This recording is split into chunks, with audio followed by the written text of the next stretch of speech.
Salut à tous, je vous retrouve dans un nouveau tuto, cette fois-ci encore dédié à Illustrator. Et ce que nous allons faire ensemble aujourd'hui, c'est découvrir toutes les nouveautés qui ont été intégrées dans le logiciel depuis août 2023. Donc certes, certaines de ces nouveautés sont présentes dans le logiciel depuis quelques semaines, voire quelques mois. Je n'avais pas fait de tuto sur ces dernières nouveautés, mais c'est l'occasion ici de vous les présenter. Pour les citer assez rapidement, nous allons faire de la création de maquettes de design réaliste, tout simplement créer des mock-ups directement dans Illustrator. On verra aussi comment convertir des textes présents dans des images ou des textes vectorisés en utilisant la fonction retype. On verra aussi les fonctionnalités d'intelligence artificielle générative qui permettent de générer une image vectorielle à partir de prompts ou encore de faire une recolorisation à partir de prompts. On verra aussi l'outil de simplification du tracé et aussi le dernier outil qui est arrivé, c'est l'outil de prise de mesure et de report de code. J'espère en tout cas que ce petit tuto rapide sur les dernières nouveautés d'Illustrator va vous plaire, et je vous dis donc à tout de suite dans le logiciel. Pour être au courant des dernières nouveautés, déjà n'hésitez pas à mettre Illustrator à jour à l'intérieur de Creative Cloud, donc vous ouvrez l'application Creative Cloud, vous allez dans la zone des mises à jour, donc on peut le faire ensemble, je vais par exemple aller chercher l'application. Et une fois que je suis dans l'application, je peux venir ici dans la catégorie mise à jour, et si par exemple certains des logiciels de la suite Adobe que vous avez installé sur votre ordinateur nécessitent une mise à jour, vous le verrez apparaître ici. Donc en ce qui me concerne, j'ai absolument pas besoin de mettre à jour le logiciel, je peux cliquer quand même sur le bouton recherche de mise à jour en haut à droite, ce qui me permettra de forcer effectivement la recherche de mise à jour. Et donc, a priori, on est bon. Un autre moyen pour vous permettre donc de savoir à quelle version vous êtes d'Illustrator, il vous suffit d'aller dans Aide, vous allez chercher la fonction à propos d'Illustrator, et on est en 28.1, donc probablement la dernière. Donc pour l'enlever, cette fenêtre-là, il vous suffit de cliquer là-dessus, et du coup au moins vous êtes sûr que vous avez bien la dernière version. Si par exemple vous voulez savoir quelles sont les nouveautés qui sont apparues récemment aussi dans Illustrator, ce que vous pouvez faire c'est retourner aussi dans le menu Aide, et ici en troisième position vous avez Nouveautés. Donc je vais tout simplement cliquer sur Nouveautés, et là du coup j'ai les nouveautés d'Illustrator. Globalement en fait pour faire rapidement le tour des nouveautés dont on va parler, on a ici la création de maquettes et de design réaliste. On a la possibilité de convertir un texte présent dans une image ou du texte vectorisé en texte modifiable. On a la possibilité de générer une image à partir d'un prompt, donc ça, c'est de l'intégration de l'intelligence artificielle et notamment du moteur de Firefly d'Adobe. Il y a la simplification de tracé, il y a la prise de mesure et le report de cote. Là ici, on a le résumé des fonctionnalités ou les nouveautés. Et après, on a d'autres petites choses ici qui permettent tout simplement d'avoir des informations concernant le résumé des fonctionnalités de la version de décembre 2023, qui globalement est la prise de mesure et le report de cote, tout simplement. Et après, là, il y a les autres nouveautés ici. D'ailleurs, vous pouvez cliquer là-dessus, ce qui globalement va vous permettre effectivement d'avoir les informations concernant la version d'octobre, dont j'ai pour l'instant effectivement pas fait de vidéo, et c'est pour ça que j'en fais une maintenant. Donc là, génération d'images à partir de prompts, la possibilité de déplacer vos graphismes vectoriels dans des mock-ups, la possibilité de faire des modifications de texte sur des images, la simplification de tracé, et après quand on descend un petit peu plus bas, c'est les informations qui concernent les nouveautés dans la version iPad, donc qui nous intéressent pas dans ce cas-là. Donc je vais revenir un petit peu en arrière d'en découvrir. On va commencer tout simplement par la première nouveauté qui va être la création de maquettes et de design réaliste. Création de maquettes et design réaliste, ce truc-là. Alors, si vous voulez pouvoir faire cette fameuse création de maquettes et de design réaliste, qui est tout simplement en fait l'intégration d'un de vos graphismes dans ce que l'on appelle un mock-up, c'est-à-dire finalement une mise en situation de votre graphisme, il vous suffit dans un premier temps d'avoir un graphisme, et là en l'occurrence, j'ai récupéré le logo que l'on a fait ensemble, le logo de Skate, et il me faut aussi une image de mock-up. Donc ce que je vais faire, c'est que je vais tout simplement venir dans Fichier, je vais venir faire Importer. Dans les fichiers de travail, je vous ai mis un mock-up ici qui ressemble à un sac. Donc je vais venir double-cliquer pour venir intégrer ce sac à l'intérieur de mon fichier. Là, bien entendu, il attend qu'on vienne faire un clic gauche pour pouvoir l'intégrer dans l'image. Je l'intègre, je viens le disposer à peu près ici, et puis ce que je vais faire, c'est que je vais le positionner en dessous du blason, puisque ça ne sert à rien, effectivement, de le laisser au-dessus. Je vais prendre le rectangle qui est ici, lui, je vais le mettre à la poubelle, il n'y en a plus besoin. Et puis, ce que l'on va faire, c'est que je vais sélectionner le logo, je vais peut-être le réduire un petit peu, j'appuie sur Shift pour pas l'abîmer, voilà. Et ensuite, ce que l'on va faire, c'est que je vais faire une sélection de l'image, je vais aller dans Objet, je vais aller dans Plan de travail, et dans Plan de travail, je vais lui demander de l'ajuster à la limite de l'illustration, ce qui va me permettre, voilà, d'avoir un plan de travail digne de ce nom. Et maintenant, si vous voulez pouvoir utiliser cette fameuse fonction de design réaliste, donc intégration de votre logo, ou de votre graphisme, peu importe, c'est pas forcément un logo, dans un mockup, il faut que vous sélectionniez l'image et le logo, donc je sélectionne les deux, et ensuite vous allez aller dans le menu objet, et dans le menu objet, j'ai ici maquette bêta, c'est donc que c'est pour l'instant en expérimentation, je viens cliquer sur créer, et là j'ai une petite fenêtre qui s'ouvre et qui me dit est-ce que je veux installer cette nouvelle fonctionnalité. Ça demande de télécharger quelque chose qui est d'environ 400 mégas, donc je vais faire oui, installer. Il y a une petite moulinette qui va prendre un petit peu de temps, puisque effectivement il y a quelque chose à télécharger. On attend. Voilà. Le téléchargement se termine. Donc là j'ai la fonction mockup a été configurée et maintenant prête à être utilisée, donc je vais essayer maintenant. Là, ce que je vais faire, c'est que je vais cliquer sur créer une maquette.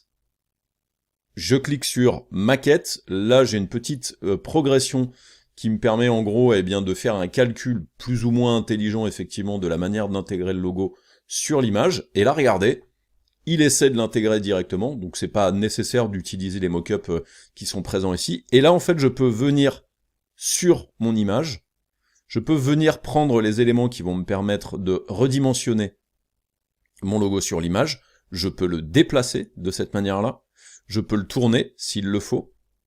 Donc c'est pas mal, mais je trouve pas que la perspective est tellement bien respectée. Je vais venir bouger un peu ça, et bouger un peu ça. Comme ça va me permettre de l'avoir, et puis je vais le tourner un petit peu ici. Comme ça, je vais l'avoir au bon endroit. Et puis, là ici, il est sur une face qui semble assez logique. Si je le prends et que je commence à le déplacer sur le côté, regardez ce qui se passe. Il y a cette détection qui permet en fait de l'orienter, et du coup regardez, je peux même venir le mettre sur le côté ici, et du coup je peux le redimensionner. Donc je vais venir le redimensionner en recliquant là-dessus, je redimensionne en cliquant là-dessus, et regardez, il se débrouille pas si mal avec ce graphisme là. Donc je peux venir ici, je peux peut-être lui faire une petite orientation ici pour que ce soit collé. Donc là c'est pas si mal. Si je viens sur le mur, regardez, sur le mur il le met à peu près correctement, et si je viens le mettre sur le sol, regardez, il se débrouille à peu près correctement sur à peu près toutes les faces. Donc ça c'est vraiment plutôt pas mal en termes d'intégration. Ce que l'on peut faire, c'est peut-être faire l'essai en fait avec un autre mock-up. Donc par exemple, il y a ici un mock-up avec des cartes de visite, donc ok, rien de bien compliqué. Il y a aussi un tote bag ici, donc si je veux pouvoir le faire, je viens dire modifier sur la zone de travail. Là, il vient charger l'image directement en arrière-plan, et regardez, du coup je me retrouve avec une zone de travail supplémentaire, j'ai mon logo sur lequel je vais pouvoir aussi intervenir comme on vient de le faire ici, hop, alors des fois c'est un peu pénible, voilà, à récupérer, hop, et puis regardez, si je commence à me déplacer, vous voyez que du coup il fait le chevauchement plutôt pas mal sur le logo. Là ici vous voyez que du coup j'ai un calque maquette, avec ici les informations de ma maquette, et là j'ai la maquette de l'autre élément que j'ai créé tout à l'heure tout seul. Donc en fait je peux garder et je peux avoir plusieurs maquettes sur le même fichier, ce qui est plutôt pratique. Donc regardez, dans la fenêtre il y en a d'autres que vous pouvez tester. Après j'ai la possibilité en fait de venir filtrer un petit peu les trucs, donc là vous voyez que du coup je peux être en habillement. Celui avec la casquette est plutôt cool, je vais venir le charger directement dans mon document. Il se débrouille pas trop mal, alors je trouve pas que la perspective soit monstrueuse, mais bon, il se débrouille pas trop mal quand même. Qu'est-ce qu'on a d'autre? On a appareil numérique, donc là vous avez la possibilité de l'intégrer sur des écrans, et vous avez packaging. Donc là, par exemple, vous voyez, ça se débrouille pas mal aussi, typiquement là sur le pot de café. Je vais venir cliquer pour voir aussi cette image-là. Donc là, ouais, il se débrouille pas si mal. C'est pas extraordinaire, mais il se débrouille pas mal. Bon là, effectivement, vous voyez qu'on peut même le mettre sur sa main. Ça peut même fonctionner du coup pour vous permettre de faire un tatou, par exemple. Mais donc, voilà, globalement, en fait, pour cette nouveauté-là, qui peut potentiellement vous permettre de gagner du temps sur la création de vos mock-ups. C'est un petit outil qui, pour l'instant, est en bêta, donc il va sans doute s'améliorer avec le temps, mais qui peut être véritablement intéressant pour certains d'entre nous. On passe à une autre nouveauté. Je vous enregistre ce fichier en tant que 185 maquette, Illustrator 2020, classique. Je ferme cette image-là, et puis ce que je vais faire, c'est que je vais aller chercher, pour vous montrer la nouveauté suivante, je vais aller chercher dans mes exports le logo que nous avons exporté en JPEG pour qu'on puisse voir donc cette autre nouveauté, qui est donc la fonction retype. Donc je vais ouvrir, je vais fermer la fenêtre de maquette bêta, je vais sélectionner cette image que je viens d'ouvrir, donc je vais sélectionner le calque lui-même qui est présent ici, je vais aller dans objet, je vais aller dans plan de travail, et je vais lui demander de l'ajuster aux limites de l'illustration, comme ça c'est réglé, et puis je vais l'enregistrer en tant que 186 retype, ok. Donc j'ai sélectionné mon image, et en fait j'ai une image, mais j'aimerais pouvoir modifier le texte qui est à l'intérieur de cette image-là, et donc il y a une nouvelle fonction qui est arrivée qui s'appelle retype, et qui va vous permettre d'éditer du texte qui est à l'intérieur d'une image, ou alors de pouvoir rendre éditable du texte que vous auriez vectorisé. Donc je sélectionne l'image, je vais dans texte, c'est pas dans objet, et j'ai ici la fonction retype. Donc là aussi c'est une fonction qui est en cours de développement. Je clique sur retype, je suis dans cette fenêtre-là, mais du coup il n'y a rien qui s'affiche, tout simplement parce qu'il faut que l'on vienne ici télécharger les modules complémentaires. Donc je clique là-dessus, je lui demande de télécharger. Donc chez Adobe, ils sont pas capables de faire une certaine unité dans les fenêtres. Là du coup on a une fenêtre qui est quand même un peu différente de maquette, alors que c'est une fonction bêta comme une autre, mais bon, on va pas juger. C'est pas nous qui développons le logiciel. Donc je laisse effectivement télécharger la fonction. Le téléchargement de retype est fait. Là, ici, il me dit que les conditions requises sont non respectées pour la numérisation. Il me dit d'installer le pack linguistique anglais et redémarrer l'application. Donc je sais pas de quoi il parle. Donc je vais venir cliquer sur en savoir plus. Et donc, sous Windows, cliquez sur démarrer, aller dans paramètres, sélectionner heure, langue, puis langue région, sélectionner langue préférée et ajouter une langue, et sélectionner anglais, États-Unis, et cliquez sur suivant. Donc effectivement, bah, c'est quelque chose qui est nécessaire si on veut pouvoir utiliser ça. Donc je vais venir sur Windows, démarrer, je vais venir chercher dans paramètres, je vais ensuite aller dans, alors on va regarder la fenêtre à côté, heure et langue, heure et langue, ok, ensuite langue et région, ok, ensuite il me dit sélectionner anglais États-Unis, donc j'ajoute, je vais marquer anglais United States, je fais suivant, je fais installer, et après cocher toutes les cases, sauf définir comme ma langue préférée d'affichage de Windows, puis cliquer sur installer. Donc on attend qu'effectivement tout s'installe, et puis on va pouvoir retourner, je pense, dans Illustrator. Bon, vous avez pu remarquer, c'est quand même quelque chose qui prend pas mal de temps, hein, parce que là ça va faire peut-être 1 minute et demie que je l'ai lancé. N'oubliez pas quand même, une fois que vous aurez installé ça, ce qu'il va falloir que vous fassiez, c'est que vous fermiez Illustrator. Donc n'hésitez pas peut-être à fermer Illustrator pendant que ça s'installe. Donc ça peut être intéressant d'avoir enregistré le fichier. On laisse le truc finir de s'installer, et une fois que c'est terminé, on se retrouve. On arrive bientôt à la fin du téléchargement du module linguistique. C'est vraiment super long. Ah, oh, incroyable, ça commence à bouger. Je vais attendre effectivement qu'il ait fini.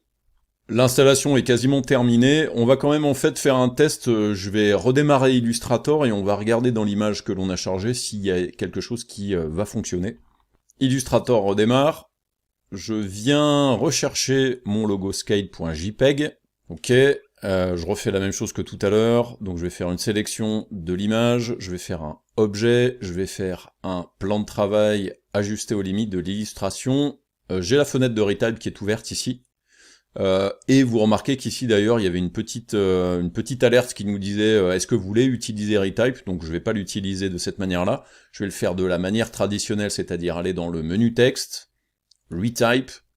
Là ensuite, comme je viens de sélectionner l'image, il commence à détecter des choses. Alors ça a été assez rapide, normalement il est un petit peu plus lent. Regardez, je peux venir sélectionner les différents textes sur lesquels je veux faire des modifs.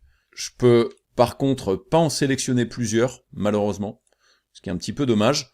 Donc je vais rester concentré sur le street.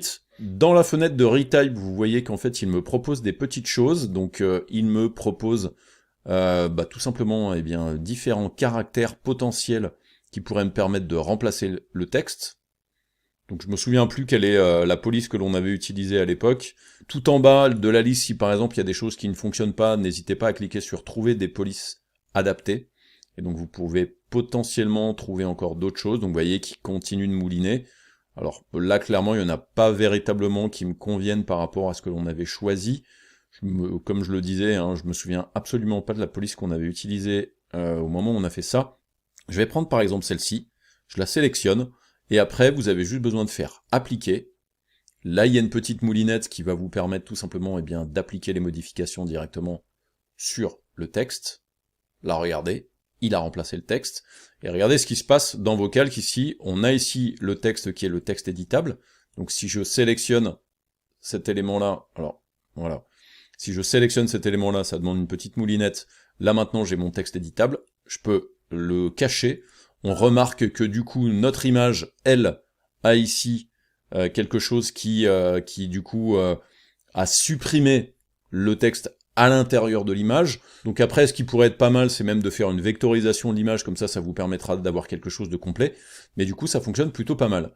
Même si, par exemple, j'ai déjà édité une partie du texte, donc bien entendu, je peux sélectionner le texte, je peux aller à l'intérieur des options, et je peux par exemple faire une modification ici de l'écart. Je vais lui dire, tiens, il y a un écart de peut-être 10, 15, 20, je ne sais pas. Je vais venir ici, voilà, peut-être un petit 50. Voilà, le 50, ça me permet de l'aligner correctement. Si vous voulez faire la modification des autres textes, il vous suffit de revenir sélectionner l'image, la fenêtre de Retype va se trouver par là, et pensez bien du coup à venir faire ouvrir, pour que du coup on revienne en fait dans l'utilitaire Retype, qui va vous permettre par exemple de sélectionner Alpine, et Alpine allait faire des modifs sur une police ou une autre. Donc là vous voyez que du coup il a un petit peu plus du mal à trouver des correspondances. Donc ça va être des fois un petit peu complexe de faire ces modifications-là. Ce que je vous conseille de faire, c'est peu importe en fait la police qu'il va vous proposer, sélectionnez-la. Par exemple, je vais prendre peut-être celle qui est la moins violente. Je vais prendre celle-ci, je fais appliquer. Ça me permet donc d'appliquer en fait la modification là-dessus. Et après, il vous suffit juste de revenir sur la police primaire que vous aviez pris, donc la street ici. La street ici, quelle est la police que lui il avait choisi? Donc je vais venir sélectionner ça. Donc c'est un agency FB. Le gros avantage maintenant, c'est que vous savez que c'est un agency FB. Donc vous venez sélectionner par exemple l'ensemble du texte que vous avez mis ici, et vous allez chercher la agency. Alors j'ai un petit bug avec mon outil d'enregistrement parce que j'ai la caméra qui est juste à côté, donc ça pose un problème.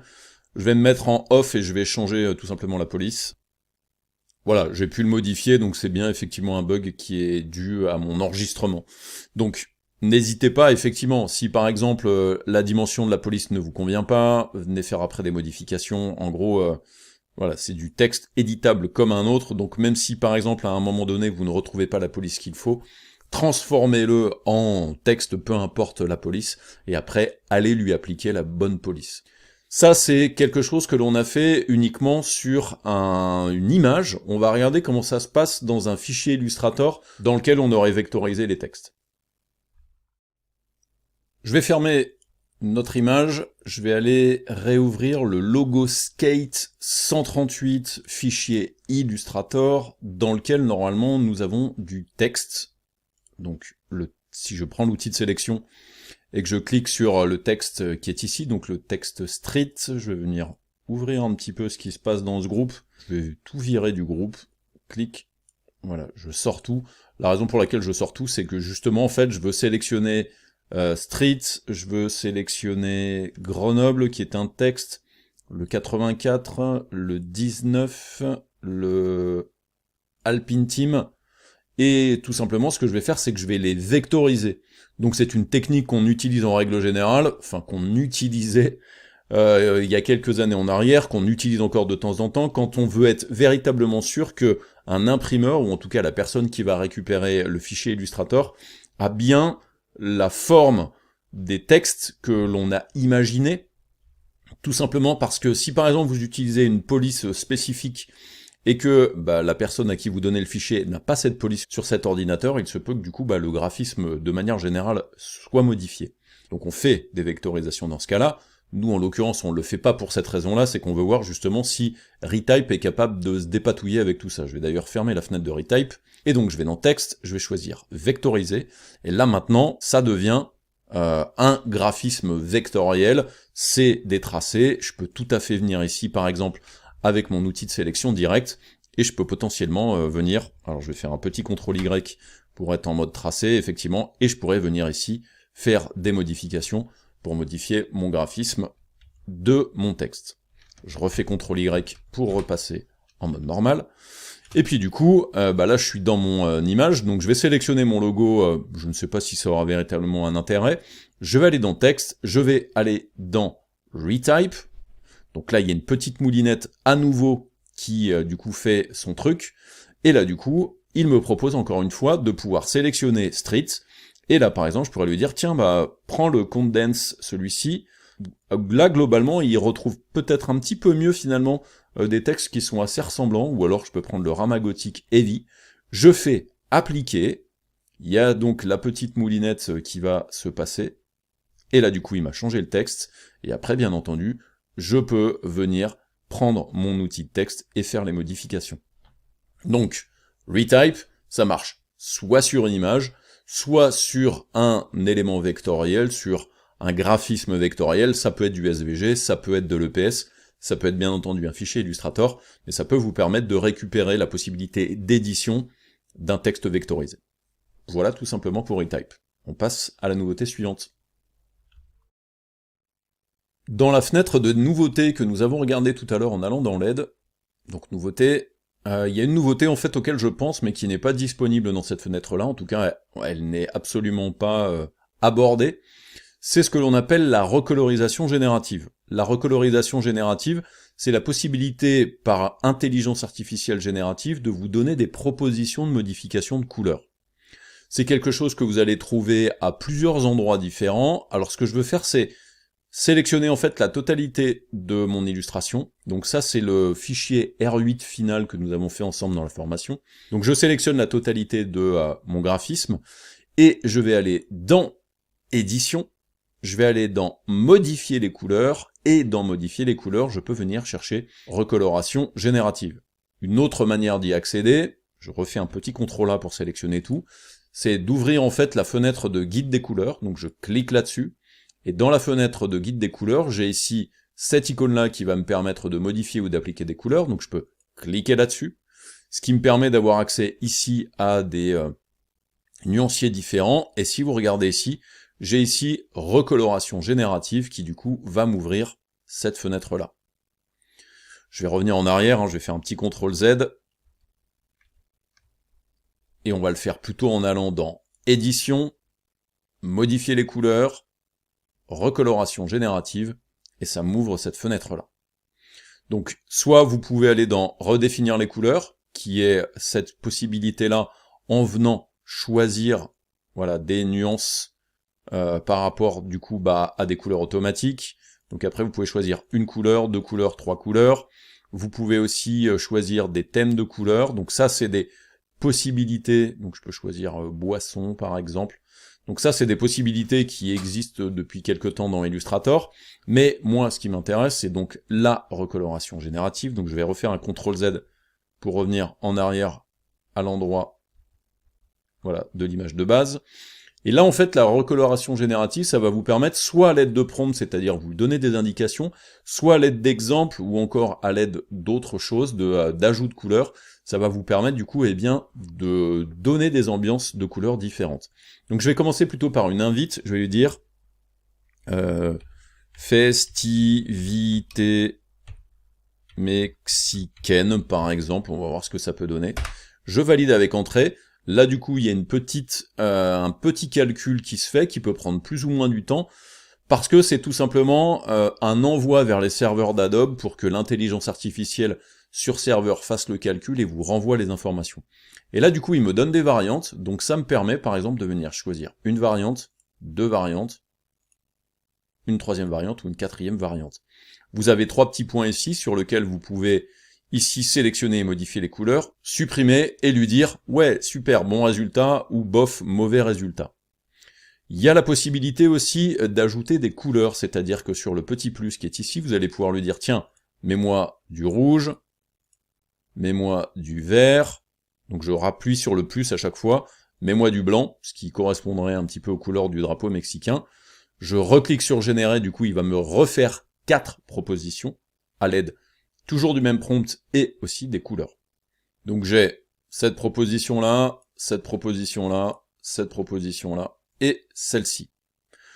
Pour finir un petit peu aussi avec les options que nous avons à l'intérieur, vous avez la possibilité ici d'afficher des invites spécifiques, donc vous voyez, sushi saumon, plage de galets, ciel de minuit, le mer par grand soleil, c'est pas mal aussi, donc là du coup, c'est une suggestion de prompt, qui peut vous donner effectivement d'autres possibilités. Donc là, ça me permet encore d'avoir d'autres possibilités là-dedans. Ensuite, ici, j'ai un bouton Options avancées qui va me permettre de réouvrir en fait la définition des couleurs. Mais je peux revenir dans Recoloration générative ici. Là, ensuite, j'ai la possibilité de créer un nouveau groupe de couleurs si j'en ai envie, par exemple. Pourquoi pas. Et après, globalement, vous avez à peu près toutes les informations qui concernent cette recoloration générative. C'est quelque chose, en fait, qui vraiment existe depuis pas très longtemps dans Illustrator. C'est pas pour l'instant un outil que j'utilise très volontiers, parce que souvent, effectivement, je fais mes propres colorisations. Mais clairement, si à un moment donné, vous avez besoin, sur un graphisme déjà généré, d'avoir une palette de couleurs à proposer au client de manière assez rapide, ça peut être éventuellement un outil que vous pourriez utiliser. Pensez bien par contre à revenir quand vous refaites des fois des modifs sur le graphisme de base parce que ça peut être un petit peu problématique. Donc je vous rappelle, c'est dans Édition, Modifier les couleurs, Recoloration générative. Et là par exemple, si je viens chercher plutôt mer avec un grand soleil, ça me permettra donc d'avoir mon résultat définitif. Après, il n'y a pas besoin en fait de générer quoi que ce soit d'autre, il n'y a pas besoin de valider quelque chose, je peux lui dire, ok, celui-là est pas mal, donc je vais faire enregistrer sous, je vais l'appeler 189, colo, géné, je valide avec entrée, je fais ok, et voici donc pour cette autre nouveauté d'Illustrator. Allez, on passe à une autre nouveauté. Autre nouveauté qui va mettre en œuvre ce que l'on appelle l'intelligence artificielle générative, c'est la fonction que l'on appelle texte en image. C'est une chose que vous allez trouver assez facilement normalement à l'intérieur de la fenêtre de propriété ici. Donc là, je suis parti juste d'un document vide. Bien entendu, vous pouvez utiliser cette fonction-là dans un document Illustrator que vous avez déjà créé. Je vais venir donc dans texte en image, vectoriel, et là, ici, j'ai la possibilité en fait de lui dire, ça va être un sujet, ça va être une scène, ça va être une icône, ou ça va être un motif. Donc je vais commencer par un sujet, ensuite je peux lui demander de faire correspondre le style avec le plan de travail actif, donc là je suis sur un fond blanc, donc aucun intérêt, et ensuite je peux décrire des choses. Donc il y a aussi un petit truc que vous pouvez faire, c'est que vous remarquez qu'il y a ici des exemples de prompts qui peuvent être pas mal. Donc par exemple le dessin au trait en noir et blanc d'un aigle en vol sur fond blanc. Donc je vais choisir par exemple de tester ce truc là. Donc là, comme je n'ai pas accepté encore effectivement les intelligences artificielles dans cette fonction-là, du coup il me remet en fait la même fenêtre que tout à l'heure. Je vais faire accepter. Et puis là, du coup, la génération se fait. Il y a une petite moulinette, comme on a vu précédemment dans la fonction de recolorisation générative. Donc là, bien entendu, c'est un envoi sur les serveurs d'Adobe qui vous revient, donc ça peut prendre un petit peu de temps. Et puis là, du coup, regardez, il m'a généré quelque chose. Donc j'ai cette variante-là. Je peux cliquer pour qu'il me montre cette variante-là, ou encore cette variante-là. Ce qui est plutôt pas mal. Là, à ce stade-là, en fait, vous n'avez rien de plus à faire, hein. C'est un graphisme qui a été généré. Si vous développez le calque, vous verrez en fait que vous avez un groupe avec différentes informations dedans. Alors vous remarquez qu'il y a potentiellement en fait un petit cadre ici qui traîne. Vous voyez, ce cadre gris là, donc vous pouvez tout à fait en fait le prendre et le mettre à la poubelle. Et du coup là, on a ce graphisme là, ce graphisme là, ce graphisme là, ce graphisme là. Et du coup, si des fois vous vous posez la question, c'est quelque chose qui est libre de droit, c'est-à-dire que vous avez tout à fait le droit, avec les conditions d'utilisation d'intelligence artificielle d'Adobe, de proposer ces différents graphismes à vos clients. Alors, ça fera rager peut-être certains designers graphiques, mais globalement, dans certains cas, il peut y avoir des propositions qui sont tout à fait exploitables, et comme c'est des graphismes vectoriels, vous pouvez tout à fait ensuite faire des modifications en utilisant les différents outils d'Illustrator. Dans la fenêtre, vous avez cet outil-là qui va vous permettre de prendre une image comme référence pour générer quelque chose. Je ne vais pas l'utiliser tout de suite. Vous avez ici la petite ampoule qui va vous permettre d'avoir d'autres exemples de prompts. Donc par exemple, je pourrais lui dire, tiens, propose-moi joli bébé dragon. Et là, du coup, il va nous faire une autre proposition avec d'autres prompts. Voilà un petit peu ce qu'il m'a donné. Alors, je vais décocher ce truc-là. Donc là, vous voyez qu'on est en niveau de gris. Qu'est-ce que ça va donner effectivement si je cache les images? Donc tous les deux calques, je reviens sur cette option-là et je viens choisir à nouveau cette fonction. Donc là, vous voyez en fait qu'il nous propose à nouveau des dragons, mais cette fois-ci colorisés. Donc faites très attention quand vous utilisez cette option de création générative à l'intérieur d'un document. Si vous avez des éléments qui sont affichés, et bien du coup ça va avoir une influence sur le style du graphisme que vous allez avoir généré. Je vais venir cacher ce bébé dragon, et du coup ce que je vais faire maintenant, c'est que je vais écrire quelque chose moi-même. Je vais écrire tête de mort avec flamme et tibia en travers. Je ne sais pas ce que ça va donner, hein. Là vraiment je le fais en temps réel avec vous, je valide avec entrée. Alors attention, certains prompts ne fonctionneront pas si vous enfreignez en fait les règles. Donc les trucs à caractère sexuel, etc., raciste, violent, etc., il y a moyen effectivement que ça ne sorte pas. Donc faites attention effectivement à ce que vous allez demander. Donc là effectivement il me fait une première proposition, une deuxième proposition et une troisième proposition. Celle-ci est plutôt pas mal. Ensuite, vous remarquez qu'ici, il y a un petit engrenage qui est tout simplement les paramètres. Je peux cliquer là-dessus, ce qui va me permettre en fait de venir chercher plus ou moins de niveau de détail. Donc ça peut me permettre effectivement d'avoir quelque chose d'un petit peu plus joli. Donc je vais cacher cette proposition-là. Je vais lui mettre tête de mort avec flamme et tibia en travers. Je vais dire couleur chaude, par exemple. Comme ça, au moins, ça peut donner une orientation, effectivement, sur la colorisation de tout ça. Voilà ce qui me sort. Donc, j'ai cette proposition-là, ou encore celle-là. Je vais cliquer à côté pour qu'on voit un petit peu ce que ça donne. Donc, c'est d'un certain style, hein. Bien entendu, ça ne va jamais concurrencer tout l'art et le style d'un très très bon graphiste vectoriel, mais du coup, ça peut vous permettre quand même de générer assez rapidement des choses. Dans les autres petites choses, effectivement, on a vu un petit peu plus tôt que là, on était sur un sujet. Je pourrais lui demander, en fait, de faire une scène. Donc là, du coup, je vais cacher aussi ce calque-là. Et je vais venir ici lui dire « Montagne avec bébé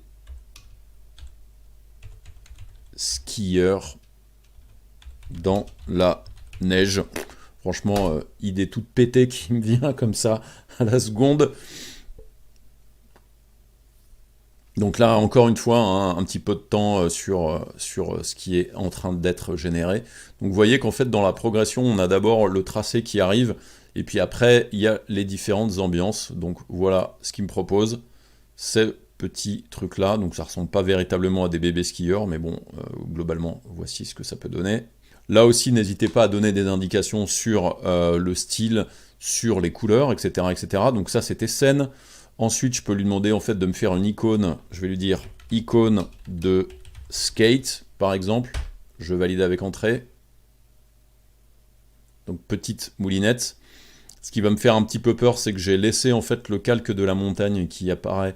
Donc du coup, il va peut-être me faire des ambiances qui vont être similaires un peu à la colorisation de ce que j'avais ici. Donc je vais cacher ça. Donc voici celui-ci, celui-là ou celui-là. Le skate pour lui, c'est pas fou. Alors attention, hein, ça n'est pas miraculeux. Hein. Il y a forcément des fois des choses qui vont être un petit peu toutes pétées, donc c'est complètement normal. Je vais d'ailleurs plutôt faire le choix, par exemple, de venir mettre la tête de mort. Je vais lui demander en fait de refaire la même chose. Donc là, vous avez vu que les ambiances sont assez similaires à ce que l'on en avait tout à l'heure. Là, je vais vraiment lui demander, je vais venir même d'ailleurs réduire la dimension voilà, de la tête de mort, et je vais lui demander de refaire un icône de skate. Est-ce qu'il va suivre justement effectivement l'ambiance générale de ce graphisme? Alors, je ne sais pas en quoi ça ressemble à un skate. Je vais sélectionner le truc. Donc j'ai celui-là et j'ai celui-là. Il y a potentiellement aussi, attention à l'orthographe. Là, moi j'ai mis skate. Skate en anglais, c'est effectivement plus du patin. Donc là, effectivement, si c'est plus skateboard que vous voulez mettre, mettez plus skateboard, effectivement, ça vous donnera probablement des résultats qui seront peut-être un petit peu plus intéressants. Et effectivement, là, il me fait un skateboard. Ensuite, pour terminer, on va faire motif. Je vais lui donner comme invite, je vais lui dire mer, parasol, je suis pas sûr que ça s'écrive comme ça, crème solaire, bouée, etc., etc. Là, du coup, je vais faire générer pour que ça me permette de générer quelque chose. Donc là, il y a déjà des petits tests que j'ai fait précédemment, hein, qui sont des motifs qui maintenant sont dans la bibliothèque de nuancier. Donc là, la manière de procéder est un petit peu différente par rapport à tout ce que l'on vient de générer. Une fois que vous avez généré ces différentes choses-là, il va falloir que vous utilisiez après le motif sur une forme, parce que lui, il va le mettre directement dans le nuancier et ne vous l'affichera pas directement en fait dans votre fenêtre. Alors, il vient de l'afficher puisque effectivement, je n'avais pas caché le skate, donc je vais cacher le skateboard. Donc là, vous voyez que les motifs sont présents ici. Donc j'ai celui-là. Il me dit, bim, nouveau motif ajouté au nuancier. Si je viens cliquer sur celui-là, là aussi, il l'ajoute au nuancier. Et si je viens cliquer sur celui-là, il l'ajoute au nuancier. Ça sous-entend, allez dans Fenêtre, allez dans Nuancier, et regardez dans Nuancier, j'ai justement tous les motifs que j'ai générés. Et regardez, c'est texte en motif 6, 4, 5, et après j'ai 4, 5, ouais, chelou, 3, 2, 1. Donc ça, c'est les motifs que l'on vient de générer de cette manière-là. Donc après, pour utiliser un motif, vous vous souvenez, il suffit de prendre un rectangle ou n'importe quelle forme. Je peux prendre vraiment n'importe quelle forme que je veux. Là, je le fais avec un rectangle. Voilà, je remplis complètement tout ça. Et là, mes motifs sont présents. Donc là, les graphismes sont tout à fait discutables. On n'est pas du tout dans quelque chose qui va correspondre à ce que l'on veut véritablement. Donc là, vous voyez qu'il y a effectivement des bouées, des parasols, des valises, etc., etc. Donc en fait, voilà les propositions de motifs que ça vous a donné. Là, il y a une petite ambiance de Noël qui est plutôt cool, donc pourquoi pas. Donc voilà globalement en fait pour ces petites fonctions de texte en image vectorielle. Ça peut vous permettre effectivement de générer très rapidement certains graphismes. Alors attention, on n'en est pas au point de dire que ça va remplacer un vrai graphisme vraiment pensé que ferait un très bon designer graphique, mais ça peut potentiellement vous aider, ou alors ça peut même vous permettre de sortir peut-être des idées, mais que vous allez améliorer bien entendu avec les outils d'Illustrator. Allez, on passe à la suite. Autre nouveauté, je vais faire pour ça un nouveau fichier type en A4. Moi, je vais même pas le faire en A4, je vais le faire en 210 mm par 210 mm. Je fais créer. Et ensuite, à l'intérieur, je vais importer une image, donc je vais faire fichier, importer. Dans les fichiers de travail, normalement, vous devriez avoir ce School AVIF, qui est une image, voilà, tout simplement, de tête de mort. Je fais un CTRL- pour dézoomer, je viens prendre le coin, j'appuie sur Shift pour faire en sorte que mon image soit centrée, voilà, à peu près. Et ensuite, d'ailleurs je pourrais même cliquer là-dessus et là-dessus pour qu'elle soit véritablement centrée dans l'image, et ce que je veux faire c'est donc une vectorisation de cette image-là. Donc je vais aller dans les propriétés, je vais cliquer sur vectorisation de l'image, je vais lui demander de faire une vectorisation en logo noir et blanc, hein, ce qui sera parfait. Et ensuite, je vais faire exprès de venir dans les propriétés de vectorisation d'image, et je vais augmenter le nombre de tracés, je vais augmenter les angles, voilà, je vais réduire le bruit, pour avoir un petit peu moins de bruit dans l'image, ce qui peut simplifier un peu les choses. Et puis, tout simplement, ce que je vais faire, c'est que je vais maintenant faire décomposer, ça me permet de décomposer l'image. Je vais fermer la fenêtre de vectorisation de l'image, j'ai pas besoin de la garder. Je vais venir prendre mon outil de sélection directe, venir faire juste un petit cliquer-glisser pour supprimer, voilà, cette partie-là. Et je fais encore un autre supprimer pour la supprimer définitivement. Et puis ensuite, là du coup c'est un groupe, hein, puisque quand vous faites une vectorisation de l'image, c'est un groupe qui se crée. Je vais aller ensuite dans Objet, je vais faire dissocier, comme ça n'est plus un groupe. Et là en fait je me retrouve avec une image dans laquelle il y a beaucoup de points, et je veux simplifier ça. Alors j'aurais très bien pu utiliser la fonction simplifier dans la vectorisation de l'image, mais là le but du jeu c'est de vous montrer ce nouvel outil. Et donc si vous voulez simplifier pour supprimer un certain nombre de points à l'intérieur d'un tracé, il vous suffit de sélectionner le tracé, d'aller dans Objet, vous allez ensuite dans la catégorie tracé, et vous avez ici simplifier. Je clique là-dessus, j'ai cette espèce de petite fenêtre flottante qui apparaît, regardez, là il y a déjà une simplification qui a été faite, et vous allez pouvoir venir sur ce petit curseur qui va vous permettre de simplifier plus ou moins le tracé. Regardez, là il l'a simplifié un petit peu, beaucoup, même, beaucoup trop. Je peux augmenter effectivement avec le slider ici pour venir faire cette simplification plus ou moins importante. Donc à vous de choisir un petit peu quelle est la quantité que vous voulez mettre dedans. Donc en fait on était avec quelque chose qui était pas mal, hein, ici en termes de points. Donc là il me dit que je suis à 5900 points quasiment. Par contre si je viens ici je vais être, vous le voyez, donc là du coup ça se simplifie encore une fois. Là, je suis plus à 14 000 points, donc ça peut être sympa, effectivement, de regarder un petit peu le nombre de points que vous avez. Ça va vous permettre forcément d'avoir un calcul qui va être un petit peu plus rapide sur l'affichage de ce tracé-là. Et là, du coup, je l'ai simplifié. C'est très simple, il n'y a pas tellement plus à faire. Alors après, vous pourriez ici lui dire d'être en simplification automatique. Et donc là, il fait sa simplification tout seul. Je n'ai pas trop aimé, effectivement, la simplification qu'il a faite. Par contre, faites gaffe, si vous faites CTRL-Z, du coup, ça supprime la fenêtre de simplification, donc je vais venir rechercher cette simplification-là, et du coup, je le laisse tel quel, et donc ça m'a fait cette simplification. Vous remarquez qu'il y a 3 petits points aussi, alors je vais décocher la simplification automatique, hein, pour rester effectivement sur cette simplification manuelle que j'ai effectuée tout à l'heure. J'ai aussi 3 petits points ici qui vont me permettre tout simplement de sortir la fenêtre simplifiée, dans lequel je peux simplifier la courbe, je peux simplifier aussi le seuil d'angle, qui va me permettre, là aussi, de décider d'avoir des pointes un petit peu moins importantes, ou plus importantes, ok. Vous pouvez le convertir en ligne droite, par exemple, de cette manière-là, donc là vous voyez ce que ça fait.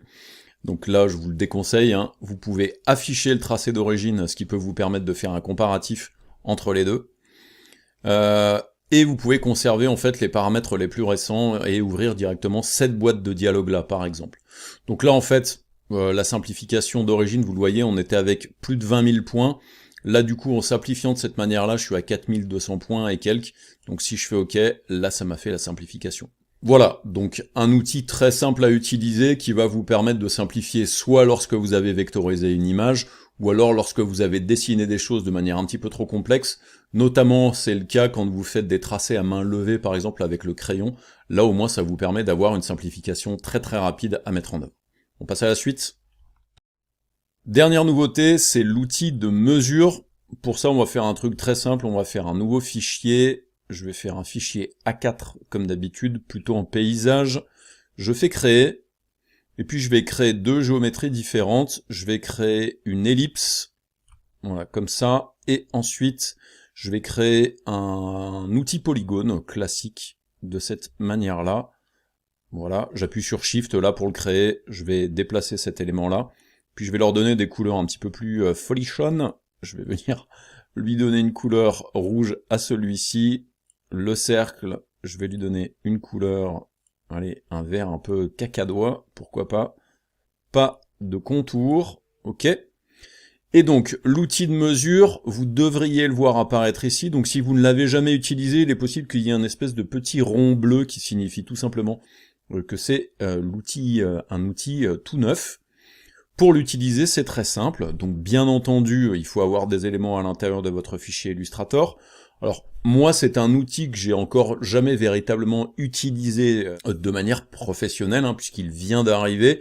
Ça m'est arrivé d'utiliser un outil similaire dans Affinity Designer, mais clairement, dans le type de graphisme que je génère, j'ai jamais véritablement besoin d'avoir cet outil de mesure.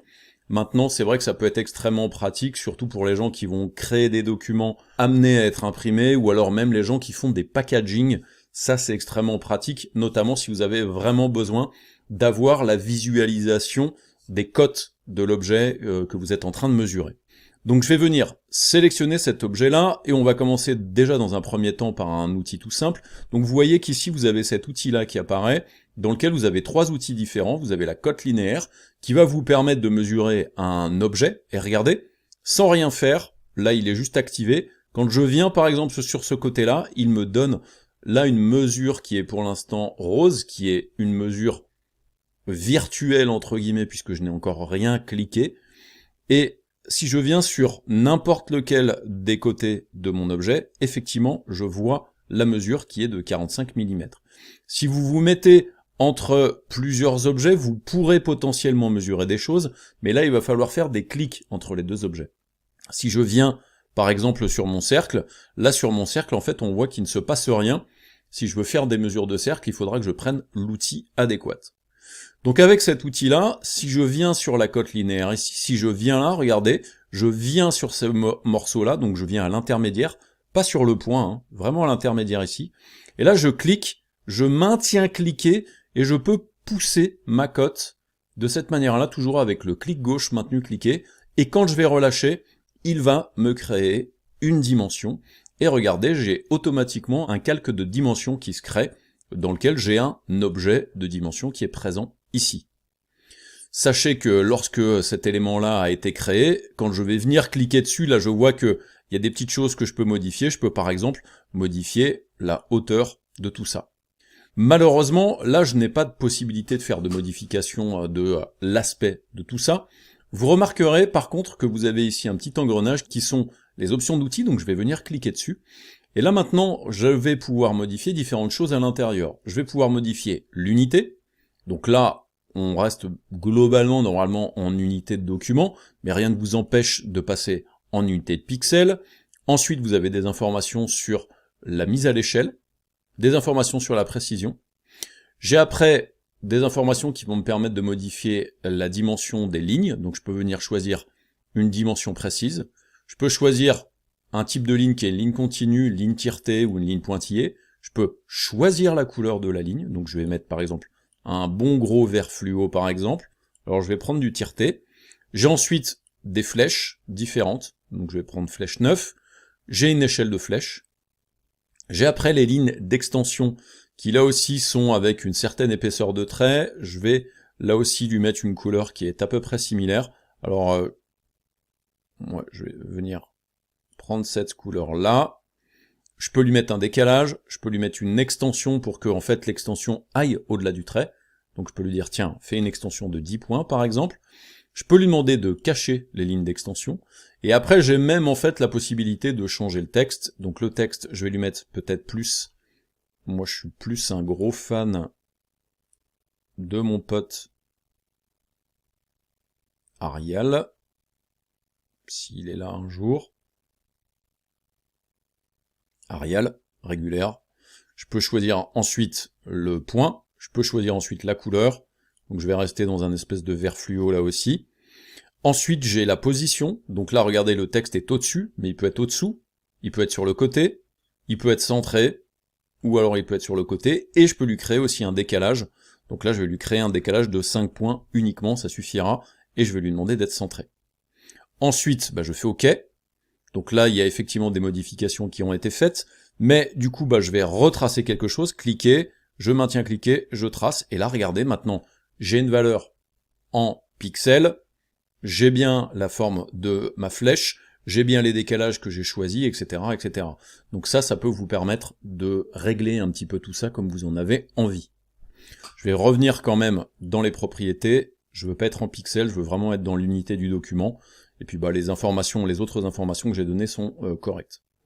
Bien entendu, comme c'est un objet, rien ne m'empêche de venir sélectionner l'objet qui est ici, celui-ci, ou celui-là, et je peux le supprimer, comme ça peut me permettre de reprendre l'outil de redimensionnement, enfin de dimension, et là je peux refaire effectivement un calcul qui me permet d'avoir un petit peu la même chose. Donc là vous voyez que du coup il y a différents alignements qui sont différents effectivement de ce que j'avais choisi.